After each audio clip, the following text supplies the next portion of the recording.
Yep, that sounds like me. Hello everyone, welcome back to me. My name is May. I cannot push this chair back any further.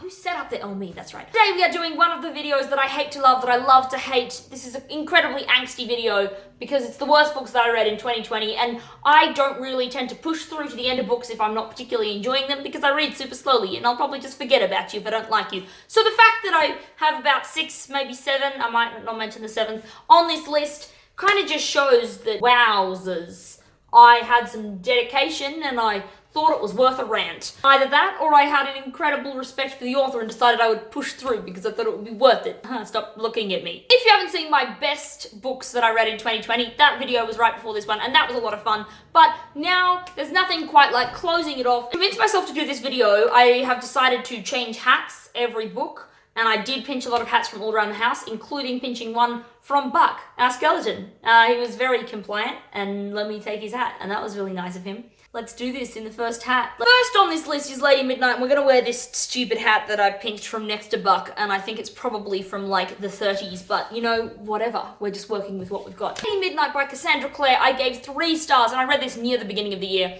and I mostly read it because there's a thing about Cassandra Clare that I'm fairly sure, I am convinced, because I'm an optimist, that she is actually getting better at writing, and I genuinely believe this. And she's very good at spinning good angsty tales, and there's nothing quite like reading an angsty book. It makes you kind of feel like you too could be a parkour master if you manage to master wearing all leather black. Also being incredibly sexy, but not knowing you're sexy, but also being a redhead. You have to be a redhead. So a quick synopsis for Lady Midnight. It's about a bunch of people, mostly teenagers, that all have a little bit of angel blood in them, and so therefore then they fight a lot of demons. Mostly they're internal demons, but also sometimes other demons. You could get lucky. I don't really even much remember the plot of this book. All I know is that the main character is called Emma, and basically she's an orphan. If you know much about the Shadowhunter verse, she lives in an institute of Shadowhunters in LA with a massive family called the Blackthorn family. The eldest, Julian, who is Emma's age and her best friend, they basically take care of all of the younger Blackthorn children as their parents are gone and their uncle is cuckoo. But they're trying to not tell anyone that the uncle is cuckoo or else they'll take away the institute. If the whole story had just been about those kind of fun family drama, that would have been a cool time. But no, we had to add in stupid romances that weren't needed, didn't we? Of course we had to. This is basically just another Shadowhunter thing, except this time it's set in LA and we have a larger family. And no parents again, so who's surprised? Oh, no one. Anyway, I read Lady Midnight, and I did not particularly enjoy it. Mark and Christina were amazing, and I loved lots of the Blackthorn children. I thought they were really fantastic, but I didn't particularly like our 2 main characters, and I definitely was convinced that they super needed to sort their shit out. So that was Lady Midnight. Good times were had by all.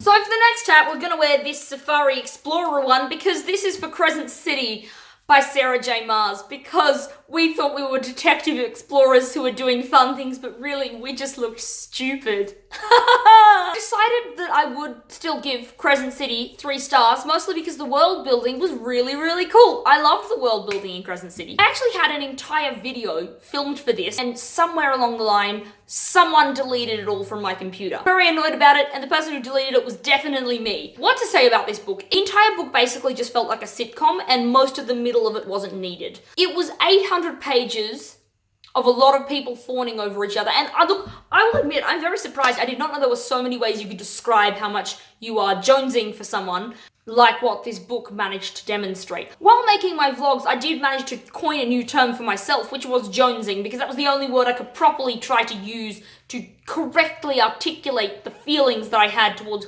what these characters felt towards each other, which was just a repulsive affliction for each other. Affection. Infatuation. If you don't know, Crescent City is basically set in the far future kind of thing, but there's lots of other races, including lots of, you know, fae and werewolves and angels and all that stuff. And the angels have taken over, everybody's under their rule, and it's super dystopian. And basically we have our main character and one of her best friends gets murdered, and then kind of they thought they caught the killer, and then similar stuff starts happening 3 years later, and so she's trying to solve the case. In the meantime, we have some other dude who's an angel, who's a slave, who's not a slave, but it's just all very complicated and a little bit over-dramatized. You don't really need to do it, just find somebody's rant review. Possibly mine when I release it.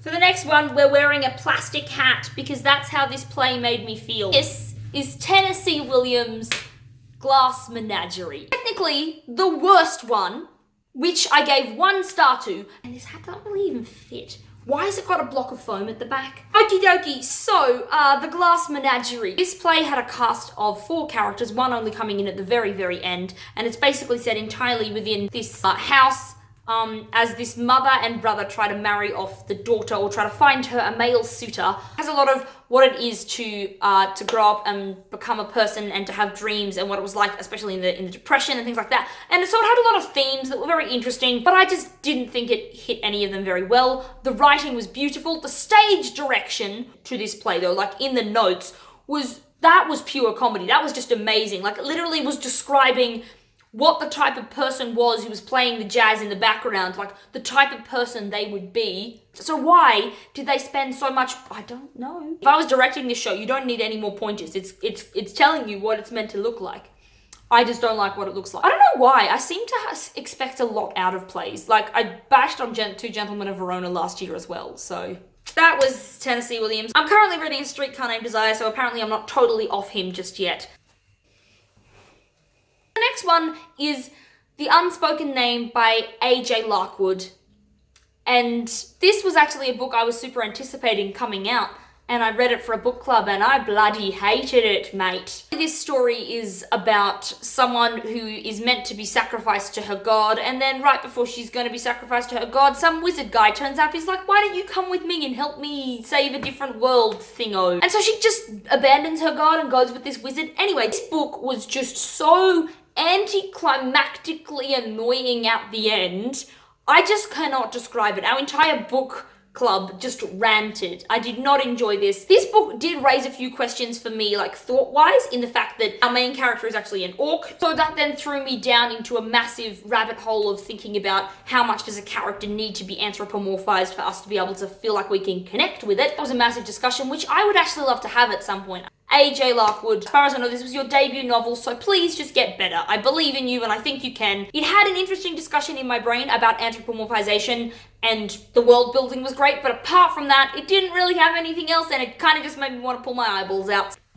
Wearing the kid's hat, because now we're talking about the middle grade that I read that I really didn't like, and it's in a series which I haven't really heard talked about very much, but I've currently been reading through because I feel like it's one of those series that will get better as it goes. Anyway, this series is Keeper of the Lost Cities by Shannon Messenger, and this book particularly is Exile, which I think Exile is the second, or maybe it's the third, I don't remember. This book follows a girl called Sophie who thinks she's human, but when she was about 6, she had a concussion and she woke up being able to hear people's thoughts. Then a boy called Fitz rocks up and tells her actually now she's an elf, and this is not where she belongs in the human city, someone's put her here. She's actually a tool that the revolutionaries were using, and so she's whisked off back to the elven worlds to learn how to be an elf, and then also possibly overthrow the government, you know, like many things. So this series keeps on kind of getting better. Definitely some icky moments, including 3 different guys that are all kind of in love with her and she all kind of likes. It's just, that part I really don't like. A, because she's like 13, 14, and it's like, that's not okay. But B, because why? Why do you have so many options like that? That's just dumb. This book in particular, I just didn't really like because I didn't think the execution was very good. Having said that, I did continue after it, and I'm currently reading the 5th book. I think I'm reading the 5th book. So it's not that this book ruined the series for me, it's just I thought that it definitely just was not as good as it could have been. I will give it to this series though that its darkest moments in the story, like, you know, plot-wise, when you get to the darkest moment, its darkest moments are like royally dark. It's good at toying with your emotions. So I'm wearing the fanciest hat right now because this book was the fanciest one that I really wanted to like, that I didn't particularly enjoy, and maybe I just read it in the wrong frame of mind and maybe I should just give it another go. But this was The City We Became by N.K. Jemisin. Please don't hurt me with your words or your brain skills. I don't want to. I do plan to give N.K. Jemisin another go, okay? I really like her writing style. She's very good. I gave this book 3 stars. I liked it, but just. Like, I didn't love it very much. And it was good, but it just really wasn't up my alley. I think if I'd known New York City, maybe I would have liked it better, but this book just didn't quite do it for me. So this book follows basically the idea that cities have souls, and New York is so big that New York has 5 souls, and so all of these different 5 souls need to come together to save the city because it's being attacked by some kind of force that I don't really know how to describe it. And its main way that I can remember was manifesting in policemen, which I know struck home. It was quite phenomenal to read because it was happening right during the mass of the Black Lives Matter stuff, and I was just like, wow, this just shows how much this has always been in N.K. Jemisin's face. I think this book really raised some very interesting ideas of family and race and oppression and lots of those kind of fantastic things. I just didn't like this book, and I'm now babbling, but I've been... And so I think we've hit the end of this ongoing rant about books that I kind of wish hadn't disappointed me so much. If you read any of these books and really liked them, please let me know, and let me know why you liked them in the comments below. I honestly love nothing more than discussion about why people enjoy books or why people didn't enjoy books. There's nothing quite like perspective to affect the way you enjoy a piece of media. I look forward to making my goals for this year video because we're already well into January and I haven't made that video yet, so let's look forward to that. I will see you next time. Goodbye. I saw... Oh my flaming auntie. Why I'm wearing this plastic hat is because that's what it felt like. You thought you were wearing a fancy hat, and then no, you were really just wearing something cheap. There is going to be so many of people's favourite books on here that I'm just going to trash on, so if you like these books, just stop being angry at me already. Yeah, don't do it.